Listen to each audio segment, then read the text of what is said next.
नमस्कार मित्रांनो, angel loves food या चॅनलवर आपलं सर्वांचं स्वागत आहे।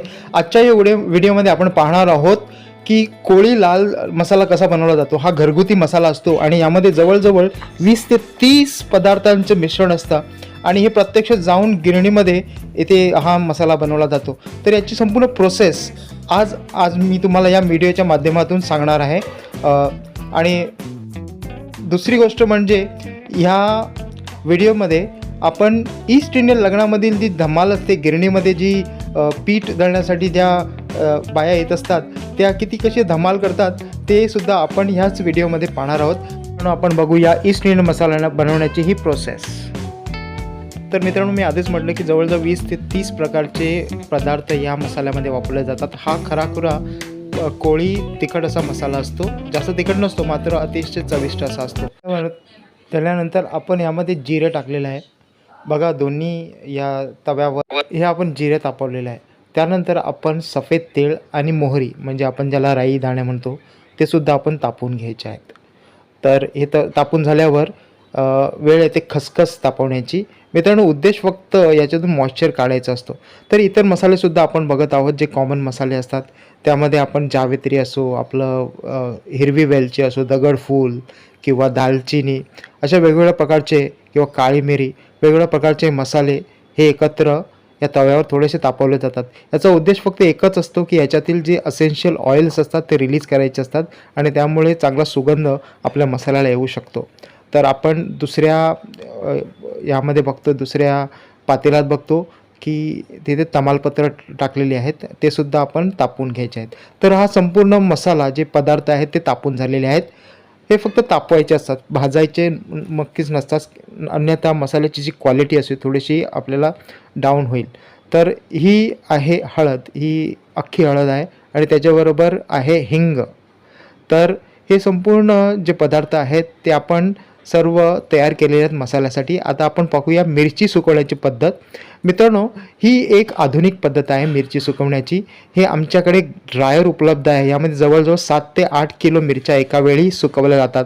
तर पावसाळ्याच्या वेळी आपल्याला मिरच्या सुकवणं अशक्य असतं किंवा हिवाळ्यामध्ये ऊन कमी असतं तेव्हासुद्धा मिरच्या सुकवणं अशक्य असतं आणि त्यासाठी आपल्याला उन्हाळ्यात मसाला करावा लागतो। मात्र ह्या प्रोसेसमुळे किंवा ह्या पद्धतीमुळे आपण संपूर्ण वर्षभर कधीही मिरच्या सुकवू शकतो।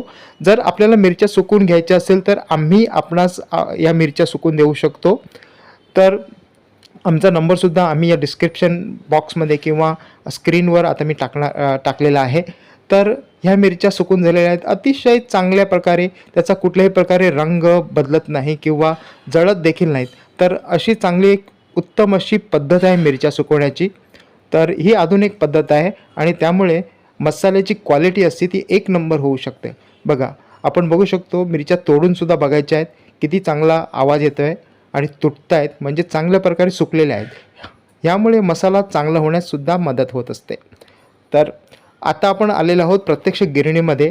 बघा, आपले हा मित्र ही प्रोसेस करत आहेत, थोड्या मिरच्या घालून बाकीचे पदार्थ असं मिश्रण, चांगलं असं मिश्रण करावं लागतं आणि त्यामुळे तो मसाला अतिशय चांगला होतो, चांगली क्वालिटीचा मसाला बनत असतो।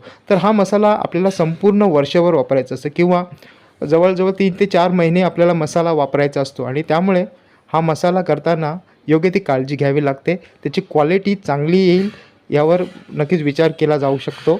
आणि यासाठी बॉटल मसाला हा देखील एक वेगळा पर्याय आहे। मात्र बॉटल मसाल्यामध्ये जवळजवळ 30 ते 35 असे पदार्थांची इथे भरणा असते, मात्र तो मसाला आपण आज करणार नाही। आज फक्त आपण जो साधा मसाला केला जातो, आमच्या कोळी लोकांचा जो आवडता मसाला आहे, बहुतेक व्यंजने या मसाल्यामध्येच केली जातात। तर असा हा कोळी मसाला हा तयार होताना आपल्याला दिसत आहे। तर बघा, हा पण ह्या प्रत्यक्ष गिरणीमध्ये हा मसाला तयार होत आहे। तर मित्रांनो, आपण बघत आहोत की हा तयार झालेला आहे अस्सल कोळी मसाला।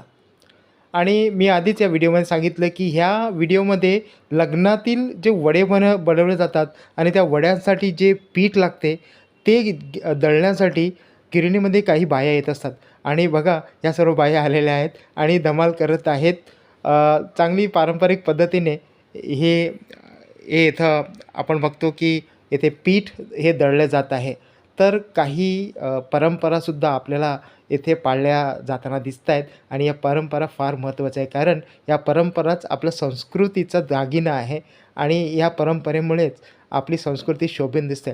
तर बघा ईस्ट इंडियन ह्या बाया आहेत आणि ह्या आलेल्या आहेत. वड्यांचं जे लग्नासाठी जे वडे लागतात ते बनवण्यासाठी जे पीठ हवं असतं ते दळण्यासाठी आलेलं आहेत आणि ह्या पिठाचा वापर संपूर्ण लग्नामध्ये केला जातो. बघा वेगवेगळ्या पद्धतीचे इथे डाळीसुद्धा आणलेल्या आहेत आणि आपल्याला फुलं आणि आंब्याची पानंसुद्धा दिसत आहेत. तर हे सर्व एक चांगली अशी परंपरा आहे मित्रांनो आणि इथे बरीचशी धमालसुद्धा केली जाते. इथे म्युझिक लागलेले आहे आणि काही बाया गिरणीच्या बाहेरसुद्धा डान्स करत आहेत. तर बघा ह्या ताई आपण बघत आहोत की इथं पीठ हे दळण्यासाठी लावत आहेत. तर पिठामध्ये आपण उडदाची डाळ असते त्यामुळे त्यामध्ये राईसचं सुद्धा पीठ असते.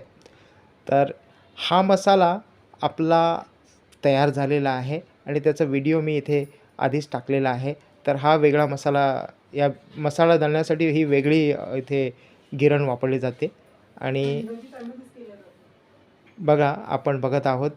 तर हा मसाला पुन्हा एकदा टाकण्यात आलेला आहे जेणेकरून याची क्वालिटी जास्तीत जास्त फाईन होईल आणि फाईन झाल्यामुळे चवसुद्धा या मसाल्याची किंवा क्वालिटीसुद्धा येथे चांगली इम्प्रूव्ह होणार आहे. तर आपण पुढे बघूया मित्रांनो, जी लग्नातील धमाल असते